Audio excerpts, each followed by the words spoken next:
Ker vi, da ste gledali prejšnje kosmate volane, sem prepričan, da zdaj že vse obvladate. No, skoraj vse. Veste, kaj pravi zakon, veste, kakšno opremo potrebujete, veste, kam morate v avto postaviti psa, ne veste pa, kako ga sploh pripraviti, da bo šel v avto in da bo tam užival.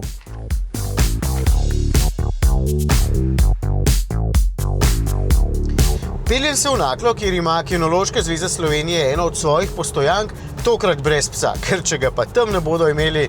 Ampak ne vem, kako velik bo, zato sem si tokrat umislil kar Berlingo, ki ima toliko prostora, da bi vanj lahko stlačil manjšega slona, ne samo psa. Pa prtljažnik ima iz precej neobčutljive plastike, dno tudi, da vas ne bodo skrbele praske.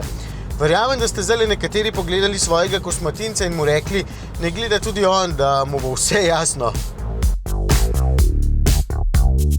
Pri psu je zelo pomembno, da dobi prijetno izkušnjo s tem prevozom, kar pomeni, da v bistvu po parih kilometrih se ustavimo, gremo na krajši sprehod, se poigramo in potem pozitivna izkušnja s tem prevozom pa se veseli vsakič, ko gre od hiše oziroma da bo nagrajen na tem terenu. Zelo pomembno je, da se ga ne pelje samo 3-krat na leto, kadar je pes zbolel in se ga pelje veterinarju in tam dobi ponovadi injekcijo in potem je to slaba izkušnja.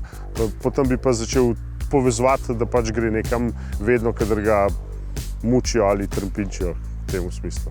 Psu se pa zmer vožnja, predvsem če je sunkovita, če je v samih ovinkih sunkovita in potem tudi v nadaljevanju hitrost, luknje, pa predvsem zaviranje. Se naredijo neki krajši postanki, ker pa se zaužije določeno količino vode in potem v nadaljevanju, da je tudi prezračevan avto.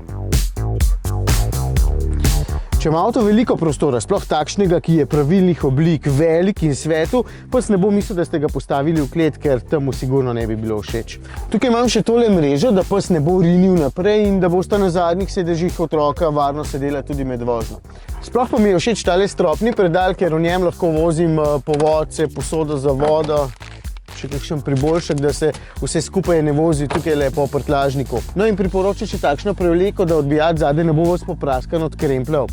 Takšno opremo lahko dobite v Citroenovih zanesljivo skrbnih servisih.